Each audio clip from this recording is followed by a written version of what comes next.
ओम सूर्याय नमः।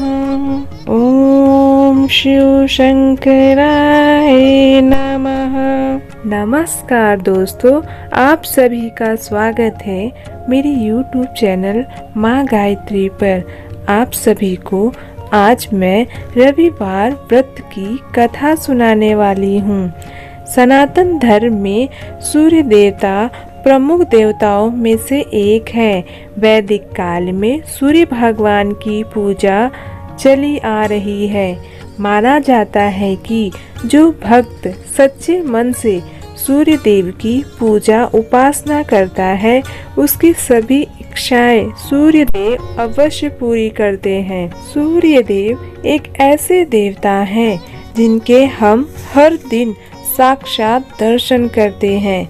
ऐसे में सूर्य देव को रोजाना अर्घ्य देना लाभदायक माना गया है, लेकिन रविवार के दिन विशेष रूप से सूर्य देव को अर्घ्य देना चाहिए।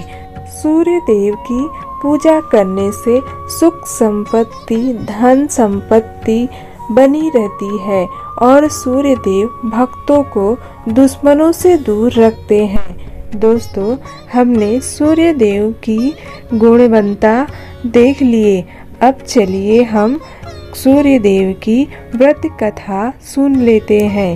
एक गांव में एक बुढ़िया रहती थी जो हर सुबह अपने घर को गोबर से लीपकर भगवान सूर्य के लिए भोजन तैयार करती और उन्हें भोग लगाने के बाद खुद भोजन ग्रहण करती थी। भगवान सूर्य की कृपा से उसके घर में किसी चीज की कमी नहीं थी। बुढ़िया की पड़ोसन यह देखकर काफी गुस्सा होती थी। उसने अगली सुबह से अपनी गाय को अंदर बांधना शुरू कर दिया ताकि बुढ़िया उसकी गाय का गोबर ना ले जा सके। अगली सुबह जब बुढ़िया गोबर लेने गई और उसे गोबर नहीं मिला, तब वह परेशान हो गई। गोबर ना मिलने की वजह से वह अपना घर नहीं लीप पाई और भगवान के लिए भोग भी नहीं तैयार कर पाई। इसलिए वह दिन भर खुद भी भूखी रही और ऐसे उसने निराहार व्रत पूरा कर लिया। रात को बुढ़िया के सपने में सूर्य देव आए और उन्होंने बुढ़िया से पूछा कि आज उसने ना तो अपने घर को लीपा और ना ही भोग तैयार किया। बुढ़िया ने भगवान को सारी बात बता दी। इसके बाद सूर्य देव ने बुढ़िया को एक गाय और उसका बछड़ा दिया जो हर एक मनोकामना पूरी करती थी।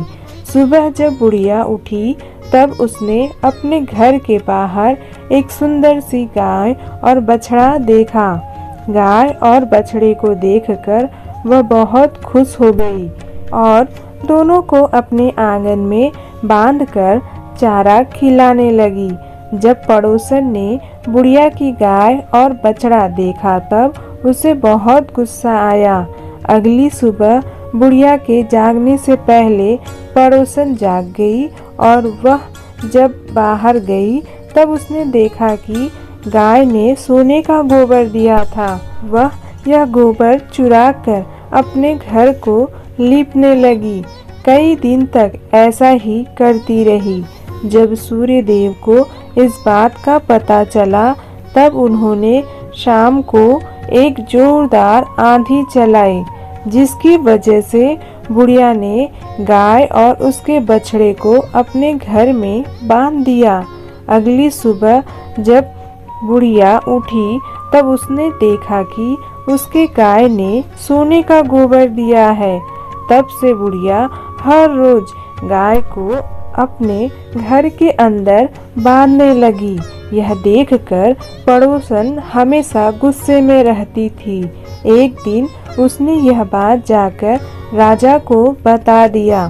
राजा ने अपने सैनिकों को वह गाय और उसका बछड़ा लाने के लिए भेजा। सूर्य देव को भोग लगाने के बाद जैसे ही बुढ़िया अपना खाना खाने लगी, वैसे ही सैनिक आए और उसके गाय और बछड़े को लेकर चले गए। यह देखकर बुढ़िया काफी नाराज हो गई और रोती रही। उसने अपना भोजन ग्रहण नहीं किया और सूर्यदेव से गाय को वापस मांगने की प्रार्थना करती रही। गाय को देखकर राजा बहुत खुश हुआ। अगली सुबह जब राजा और उसके सेवकों की आँख खुली तब सबने देखा कि महल पूरा गोबर से भर गया है। रात में जब राजा सो रहा था तब राजा को सपने में भगवान ने यह कहा कि वह जल्द से जल्द गाय बुढ़िया को वापस कर दे। अगली सुबह उठते ही राजा ने गाय और उसका बछड़ा बुढ़िया को वापस लौटा दिया। राजा ने बहुत सा धन देकर बुढ़िया से अपनी गलती के लिए क्षमा मांगी। राजा ने पड़ोसन और उसके पति को उनकी इस दुष्टता के लिए दंड दिया। फिर राजा ने पूरे राज्य में घोषणा कराई कि सभी स्त्री पुरुष रविवार का व्रत किया करें। रविवार का व्रत करने से सभी लोगों के घर धन्य धान से भर गए। राजतय में चारों ओर खुशहाली छा गई। स्त्री पुरुष सुखी जीवन यापन करने लगे तथा सभी लोगों के शारीरिक कष्ट भी दूर हो गए। दोस्तों, जिस तरह से भगवान सूर्य ने बुढ़िया पर अपनी कृपा बनाए रखी, उसी तरह से आप सभी पर अपना करुणा कृपा बनाए रखें। एक बार बोलिए ओम सूर्याय नमः, ओम सूर्याय नमः।